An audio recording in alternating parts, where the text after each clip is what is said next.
बच्चों की जादुई नाव। एक छोटे से गांव में बच्चों की एक टोली रहती थी। इनमें अर्पण, सीमा और रोहन शामिल थे। ये तीनों बहुत अच्छे दोस्त थे और हमेशा कुछ नया करने की सोचते रहते थे। एक दिन गांव के एक पुराना खलिहान में उन्हें एक पुरानी नाव मिली।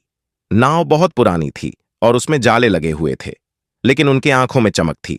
अर्पण ने कहा, चलो इस नाव को साफ करते हैं और देखते हैं कि यह क्या कर सकती है। सीमा और रोहन ने उसकी बात मानी और मिलकर नाव को साफ किया। अचानक जैसे ही उन्होंने नाव के पतवार को छुआ, नाव चमक उठी और एक अद्भुत जादू हुआ।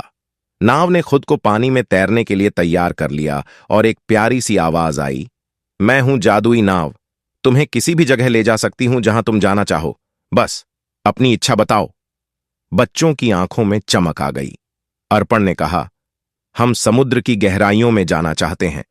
नाव ने एक झटके में समुद्र की लहरों पर सवार कर दिया।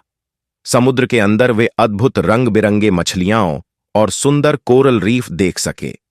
उन्होंने एक बुद्धिमान कछुआ से मुलाकात की, जिसने उन्हें समुद्र के गुप्त खजाने के बारे में बताया। बच्चों ने कछुए से सीखा कि समुद्र की सुंदरता को बनाए रखने के लिए हमें उसका ध्यान कैसे रखना चाहिए। फिर सीमा ने कहा, हमें एक जादुई जंगल में जाना चाहिए। नाव ने उन्हें एक जादुई जंगल में ले जाकर वहां के प्यारे से जानवरों और रहस्यमय पौधों से मिलवाया। वहां एक बड़ी सी झील थी जिसमें तैरने वाले चमकदार हंस थे। रोहन ने कहा, हमें अपनी मां को भी दिखाना चाहिए कि हम कितनी अद्भुत जगहों पर गए हैं। नाव ने उन्हें गांव के पास लाकर एक अद्भुत शाम बिताने का मौका दिया, जिसमें सबने मिलकर जश्न मनाया। समाप्त होते होते बच्चों ने सीखा कि जादू की असली शक्ति हमें एक साथ मिलकर नए अनुभव करने और दूसरों की खुशी में भागीदार बनने में है। उन्होंने सोचा कि इस जादुई नाव की मदद से वे और भी नई जगहों पर यात्रा करेंगे, लेकिन हमेशा अपने परिवार और दोस्तों को साथ लाएंगे।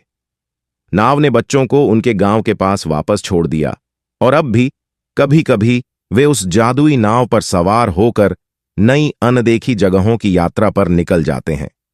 आशा है यह कहानी बच्चों को पसंद आएगी।